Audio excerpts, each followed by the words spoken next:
Hi hello ಎಲ್ರಿಗೂ ನಮಸ್ಕಾರ. Welcome to Sandhya Shetty's kitchen.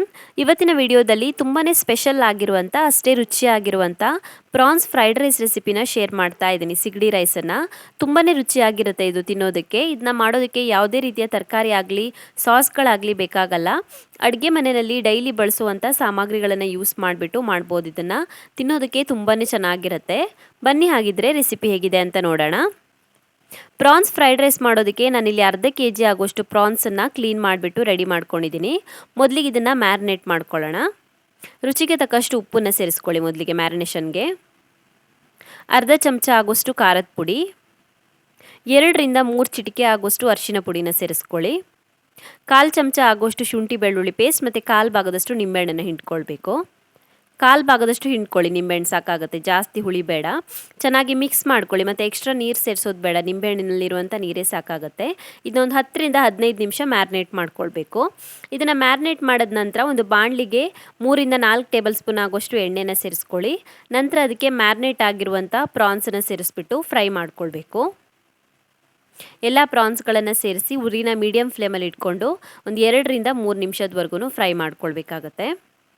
Open ಆಗೇ ಇರಲಿ, ಮುಚ್ಚೋದು ಬೇಡ.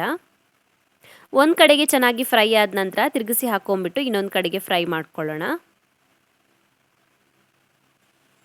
ಎಲ್ಲ ಪೀಸ್ಗಳನ್ನು ತಿರುಗಿಸಿ ಹಾಕ್ಕೊಳ್ಳಿ. ಇವಾಗ ಇದನ್ನ ಮತ್ತೆ ಒಂದು 2 ನಿಮಿಷದವರೆಗೂ ಫ್ರೈ ಮಾಡ್ಕೊಳ್ಬೇಕಾಗತ್ತೆ. ಪ್ರಾನ್ಸ್ ಚೆನ್ನಾಗಿ ಬೆಂದಿದೆ, ಚೆನ್ನಾಗಿ ಫ್ರೈ ಆಗಿದೆ. ಇವಾಗ ಇದನ್ನು ಬಾಣಲಿಯಿಂದ ರಿಮೂವ್ ಮಾಡಿಬಿಟ್ಟು ಸಪ್ರೇಟಾಗಿ ಎತ್ತಿಟ್ಕೊಳ್ಳೋಣ. ಇವಾಗ ಒಂದು ಬಾಣಲಿಗೆ 4 ರಿಂದ 5 ಟೇಬಲ್ ಸ್ಪೂನ್ ಆಗುವಷ್ಟು ಎಣ್ಣೆನ ಸೇರಿಸ್ಕೊಳ್ಳಿ. ಎಣ್ಣೆ ಚೆನ್ನಾಗಿ ಕಾದ ನಂತರ 1/4 ಚಮಚ ಆಗೋಷ್ಟು ಜೀರಿಗೆನ ಸೇರಿಸ್ಕೊಳ್ಳಿ. ನಂತರ 1 ಇಂಚ್ ಆಗೋಷ್ಟು ಶುಂಠಿನ ಚಿಕ್ಕದಾಗಿ ಹೆಚ್ಚಿಬಿಟ್ಟು ಸೇರಿಸ್ಕೊಳ್ಬೇಕು. ಮತ್ತು 10 ರಿಂದ 12 ಬೆಳ್ಳುಳ್ಳಿ ಹೆಸಳನ್ನು ಚಿಕ್ಕದಾಗಿ ಹೆಚ್ಚಿಬಿಟ್ಟು ಸೇರಿಸ್ಕೊಳ್ಬೇಕು.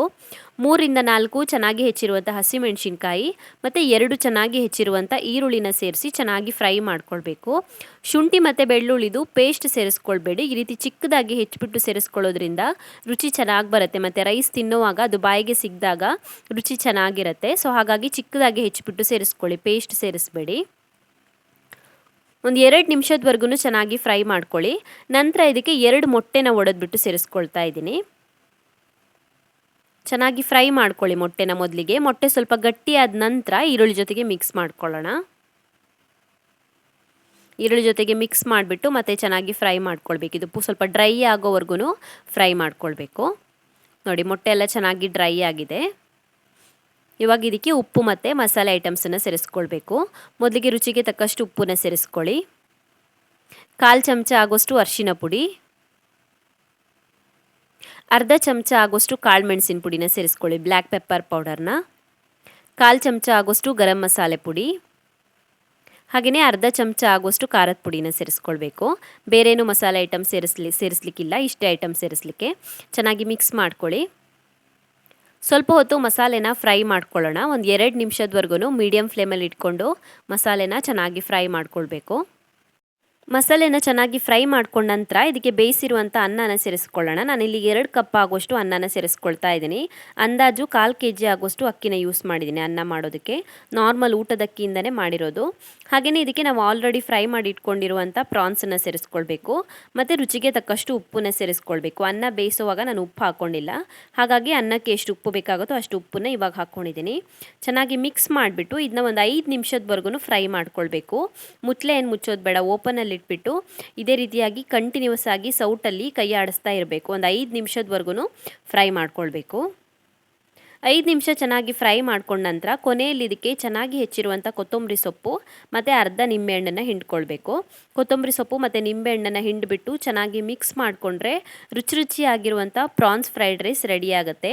ತುಂಬಾ ಚೆನ್ನಾಗಿರುತ್ತೆ ಇದು ತಿನ್ನೋದಕ್ಕೆ, ತುಂಬಾ ಟೇಸ್ಟಿಯಾಗಿರುತ್ತೆ. ನಿಮ್ಮ ಮನೇಲಿ ಯಾವಾಗಾದರೂ ಪ್ರಾನ್ಸ್ ತಂದಾಗ ಖಂಡಿತ ಇದನ್ನು ಮಿಸ್ ಮಾಡದೆ ಟ್ರೈ ಮಾಡಿ. ಎಲ್ರಿಗೂ ಇಷ್ಟ ಆಗೋದ್ರಲ್ಲಿ ಡೌಟೇ ಇಲ್ಲ. ಯಾವುದೇ ರೀತಿಯ ತರಕಾರಿ ಆಗಲಿ ಸಾಸ್ ಆಗಲಿ ಬೇಕಾಗಲ್ಲ ಇದನ್ನು ಮಾಡೋದಕ್ಕೆ. ತುಂಬಾ ಈಸಿಯಾಗಿ ಮಾಡ್ಕೊಳ್ಬೋದು. Thank you for watching my video. ನಿಮಗೆ ವಿಡಿಯೋ ಇಷ್ಟವಾಗಿದ್ದರೆ ವಿಡಿಯೋಗೊಂದು ಲೈಕ್ ಕೊಡಿ, ಹಾಗೆಯೇ ಕಮೆಂಟಲ್ಲಿ ತಿಳಿಸಿ ಹೇಗಿದೆ ಅಂತ. ಇನ್ನೂ ಹೆಚ್ಚಿನ ವಿಡಿಯೋಗಳಿಗಾಗಿ ನನ್ನ ಯೂಟ್ಯೂಬ್ ಚಾನಲ್ಗೆ ಸಬ್ಸ್ಕ್ರೈಬ್ ಮಾಡ್ಕೊಳ್ಳಿ. ಹಾಗೆಯೇ ನನ್ನನ್ನು ಫೇಸ್ಬುಕ್ ಮತ್ತು ಇನ್ಸ್ಟಾಗ್ರಾಮಲ್ಲಿ ಫಾಲೋ ಮಾಡೋದನ್ನು ಮರಿಬೇಡಿ.